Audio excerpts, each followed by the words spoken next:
দূর দূর, হঠাৎ করে কেন যে এত চুল ঝরছে বুঝতেই পারছি না। কতদিন হয়ে গেল চুল ওঠা আর থামছেই না। না, এমন হতে থাকলে তো মাথায় টাক পড়ে যাবে। না না না, আজ রাজবৈদ্যের কাছে পরামর্শ নিতে হবে। কি ব্যাপার মহারাজ, আজ আপনাকে এমন চিন্তিত দেখাচ্ছে কেন? জীবনে বড় দুঃখ গোপাল, মন মেজাজ একদম ভালো নেই। সে কি, কি হয়েছে মহারাজ? গোপাল থাকতে দুঃখ কিসের? আর বলো না, মাথার চুলগুলো আজকাল ঝড়ে পড়া পাতার মতো পটপট করে ঝরে যাচ্ছে। আমি তো জানি কেন এমন হচ্ছে, কিন্তু এখনই মুখ খুললে চলবে না। আর একটু বেশি বিপদ বাড়লে তখন মাঠে নামবো। তাই বলুন।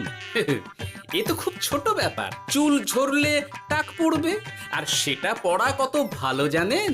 কথায় আছে, যত বড় টাক তত বেশি টাকা। তুমি চুপ করো তো বাপু।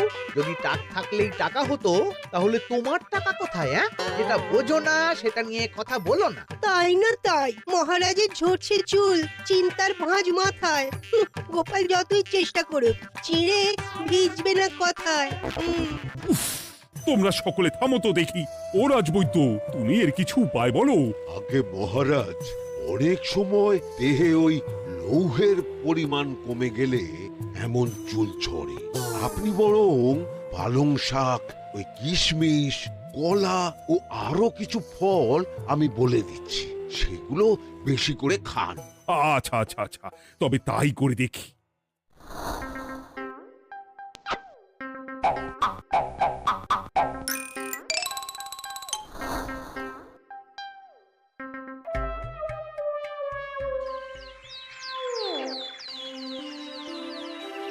ও রাজবৈদ্য, তোমার কথা মতো শাক পাতা ফলমূল সবই তো খেলাম, চুল ঝরা বন্ধ তো হলোই না।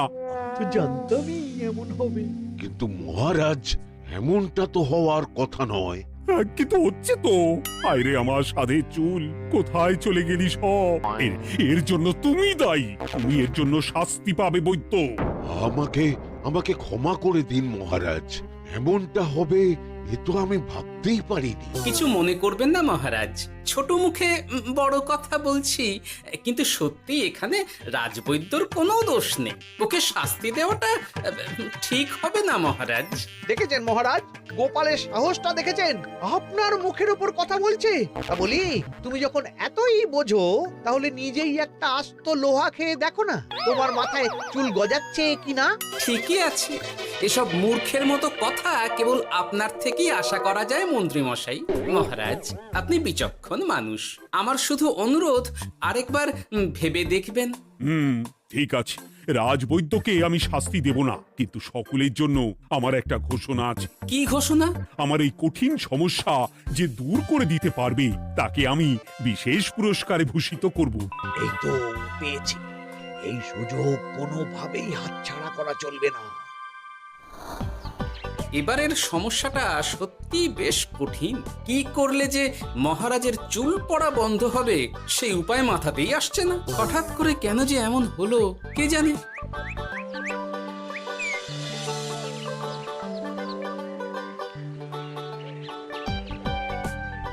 ও মা, তুমি এসে গেছো? একটু বসো, আমি তেলটা মেখেই হাত ধুয়ে খাবারটা বাড়ছি। হ্যাঁ, সে ঠিক আছে, কিন্তু তুমি কিসের তেল মাখছো এটা? কি আবার মাথার চুলের তেল? এখানেও চুল, ওদিকে মহারাজেরও চুল ঝরে পড়া নিয়ে আমরা সবাই হিমশিম খাচ্ছি গিন্নি। আরে, মহারাজের অত সুন্দর কালো চুলগুলো ঝরে যাচ্ছে, এ তো ভারী দুঃখের কথা। সে আর বলতে, ওই জন্যই তো আমি বাবা মাথায় এই জড়িবুটি তেল মাখি।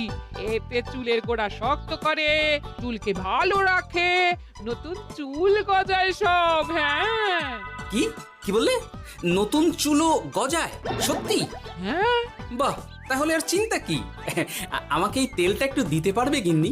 মহারাজকে দিয়ে আসি। উনি বলেছেন যে ওনার সমস্যা দূর করতে পারবে তাকে উনি পুরস্কার দেবেন। উমা, এই তাই নাকি? এই তো দারুণ ব্যাপার গো। নাও নাও নাও, তেলখানা নিয়ে মহারাজকে কাল দিয়ে এসো তাহলে। আর জানিয়ে দিও, দিনে 2 বার কিন্তু তেল মাখতেই হবে। হ্যাঁ, আচ্ছা ঠিক আছে।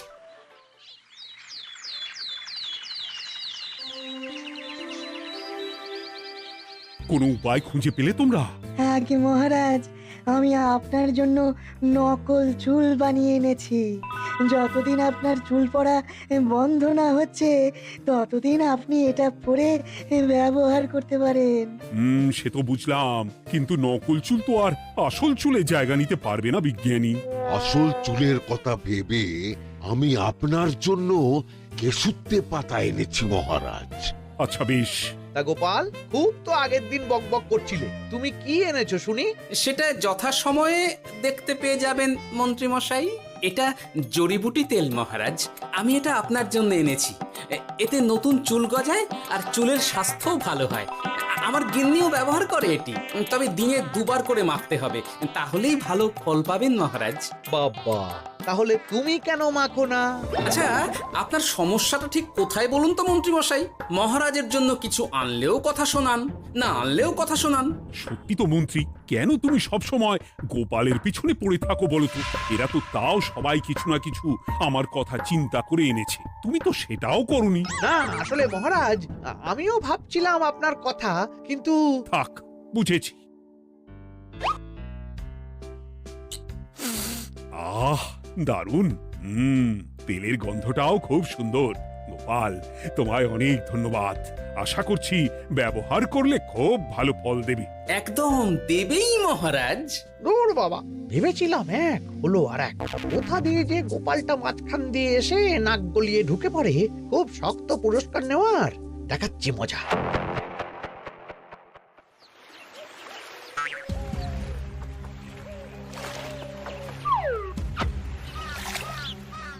এবারে গোপালের তেল দিয়েই সব কিছু তোল পার করব।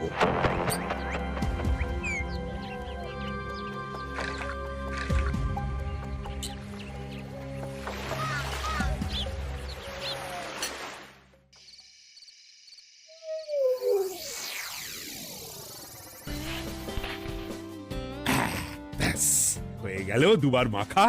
গোপাল বলেছিল এতেই ভালো ফল পাবো, কিন্তু এখন মাখার পর মাথাটা কেমন জ্বালা জ্বালা করছে মনে হচ্ছে। হয়তো নতুন চুল গজাবে বলে এমন হচ্ছে। কাল সকালে বোঝা যাবে। এতক্ষণে বোধ হয় ছোট ছোট চুল গজিয়েই গেছে। কি এটা চুল গজানোর তেল ছিল নাকি পড়ে যাওয়ার? হে ভগবান, যেটুকু বাকি ছিল সেটাও ঝরে পড়ে টাক পড়েই গেল। গোপালই হলো যত নষ্টের গোড়া। আজ আসুক সভায়।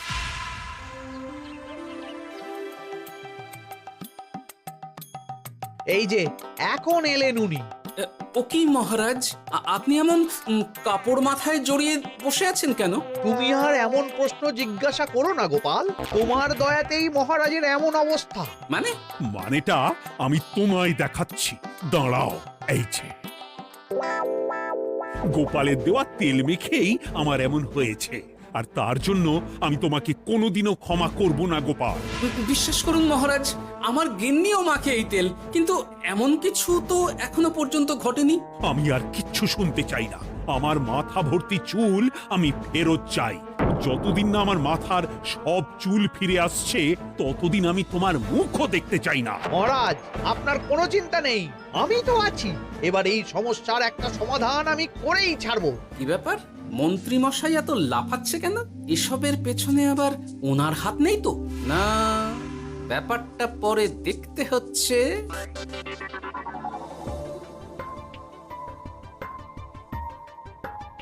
আমি বলি কি মহারাজ, এই সময়টা বরং আপনি নকল চুলটা মানে পরচুলা ব্যবহার করুন। হ্যাঁ, অগত্যা কিছু তো একটা গন্ডগোল আছেই। গিন্নিও তো রোজ মাথায় তেল মাখে, কই এমন তো হয় না। মন্ত্রী যদি কিছু করেও থাকে তাহলেও হাতে নাতে ধরবো কিভাবে?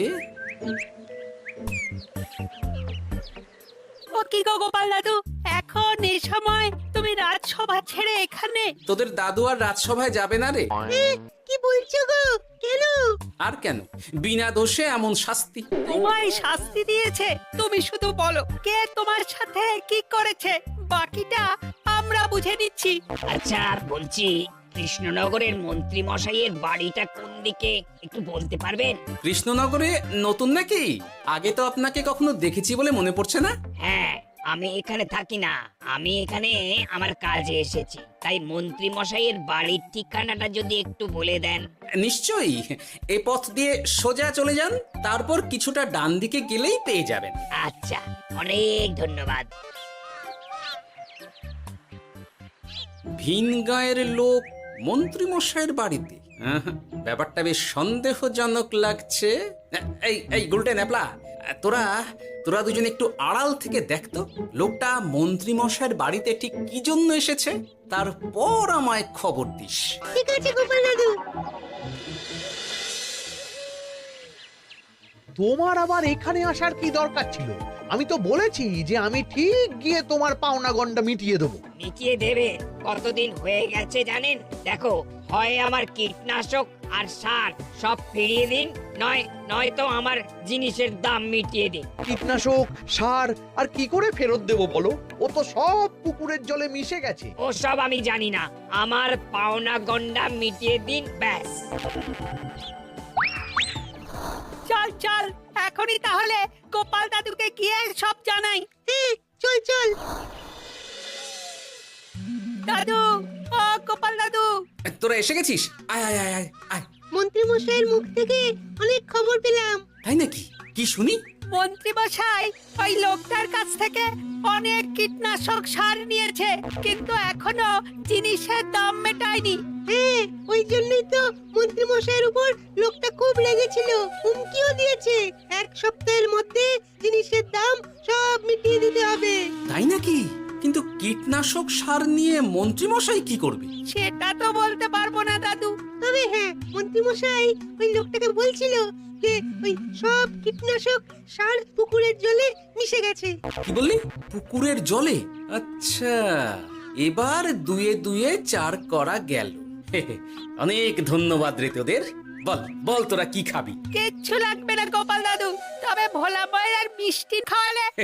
আচ্ছা আচ্ছা। কি করে যে মহারাজকে আসল ব্যাপারটা বোঝাই, কিছু তো একটা উপায় বের করতেই হবে। তা বলি বাবা, রাজসভায় যেতে হবে না বলে কি সারাদিন এইভাবেই শয়নে শয়নে দিন কাটাবেন বাবা? হ্যাঁ, উপায় পেয়ে গেছি। বুঝলে গিন্নি, আমাকে একটা জায়গায় যেতে হবে, বুঝলে? তারপর ওখানে যদি কাজ হয় তাহলে আগামীকাল রাজসভায় আমি যাব। কিন্তু তুমি যে বলেছিলে তোমার এখন ছুটি। হ্যাঁ, কি আর করি বলো, গুরুত্বপূর্ণ একটা কাজ, তাই যেতেই হবে। আচ্ছা যাও।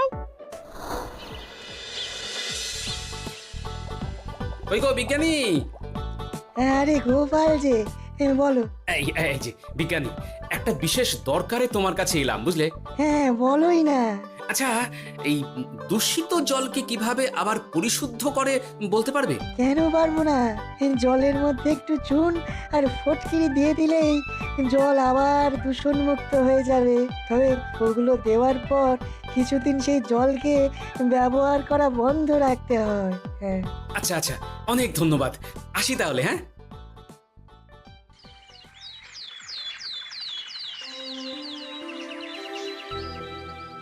ছায়া পড়েছে, ছায়া পড়েছে, আমি বেশ বুঝতে পারছি তার ছায়া পড়েছে এখানে। কার ছায়া পড়েছে? আজকাল তোর মাথা থেকে অনেক চুল ঝরে পড়ছে, তাই না? আগে হ্যাঁ সাধু বাবা, আপনি একদম ঠিক কথা বলেছেন। ও বাবা, এই আবার কোথা থেকে উদয় হলো? আরে আমি একা গিয়ে সেই স্নানের পুকুর পরিদর্শন করতে চাই। যথা আজ্ঞা বাবা।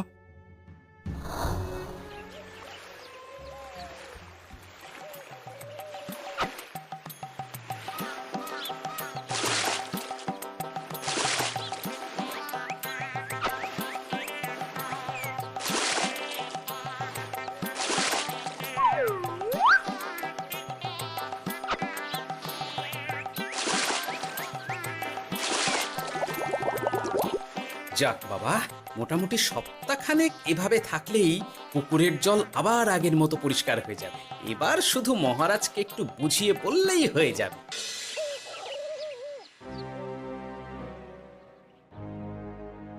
কি বুঝলেন সাধু বাবা? আমার অনুমানটাই ঠিক ছিল। পুকুরের জলে কালো ছায়া পড়েছে, কুদৃষ্টি পড়েছে, তাই এমন হচ্ছে। সে কি? কি কালো ছায়া? যত সব বাজে কথা। জল দূষণ করলাম আমি, আর দোষ পড়ছে কালো ছায়ার উপর। তাহলে এখন কি হবে? চিন্তার কোনো কারণ নেই। আমি মন্ত্রপুত ভস্য ছড়িয়ে দিয়েছি। 1 সপ্তাহ ওই পুকুরের জল স্পর্শ তো দূর, পুকুরের কাছেও যাওয়া নিষেধ। তাহলে আমার মোহরের কি হবে? যথাজ্ঞা সাধু বাবা। ও কি, তাহলে মহারাজ এতদিন স্নান করবেন কোথায়? সে কথা কাউকে চিন্তা করতে হবে না। মহারাজের ওপরে কালো ছায়া পড়া জল পড়েছে, তাই আগে সেটা শোধন করতে হবে। আমাকে তাহলে কি করতে হবে সাধু বাবা? আমার শিষ্য গোপাল আমাকে আগেই এই বিষয় জানিয়েছিল। আমি তার হাত দিয়েই তোর স্নানের জল পাঠিয়ে দেব। তাই আগামী 1 সপ্তাহ সেই জল দিয়েই তোকে স্নান করতে হবে। কি গোপাল? দেখছো তো মন্ত্রী, গোপাল আমাকে কত ভালোবাসে। আমি ওকে কত কথা শোনালাম, কিন্তু না না না না, কাল থেকেই আমি আবার গোপালকে রাজসভায় ডেকে আনবো। আমি আসছি, আমার কাজ হয়ে গেছে। আর হ্যাঁ, তোর স্নানের পুকুরের চারিদিকে প্রহরীর বন্দোবস্ত কর। কাক পক্ষীও যেন ওখানে প্রবেশ করতে না পারে। আচ্ছা বাবা, আচ্ছা।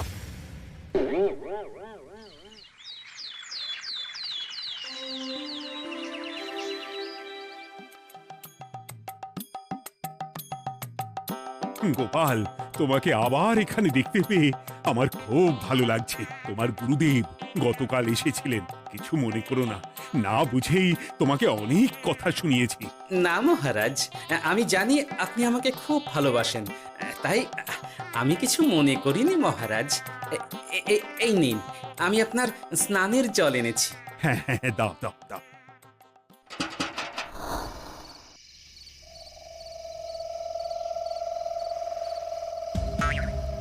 ও বাবা, পুকুরের কাছে যে গিয়ে দেখবো সে উপায় নেই। চারপাশে প্রহরীতে ভর্তি। তাহলে কি সত্যি সত্যি কালো ছায়া পড়েছে? ভালোই হলো, পাওনাদারকে বলে দেবো কীটনাশকটা জালি ছিল। হি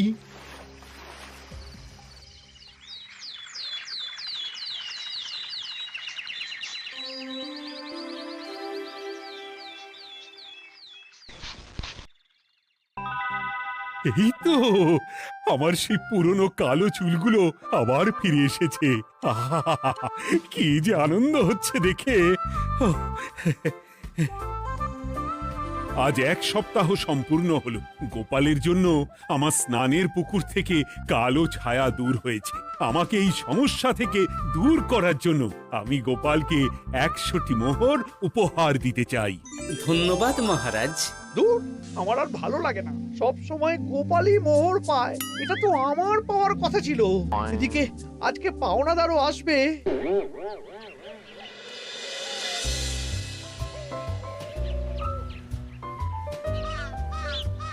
গোপাল দাদু, ওই লোকটা এসে গেছে। আচ্ছা, আসছি।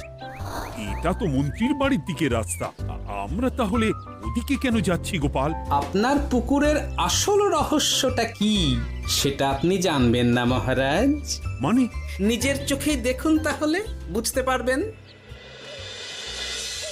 আরেকটু সময় দাও আমায় ভাই।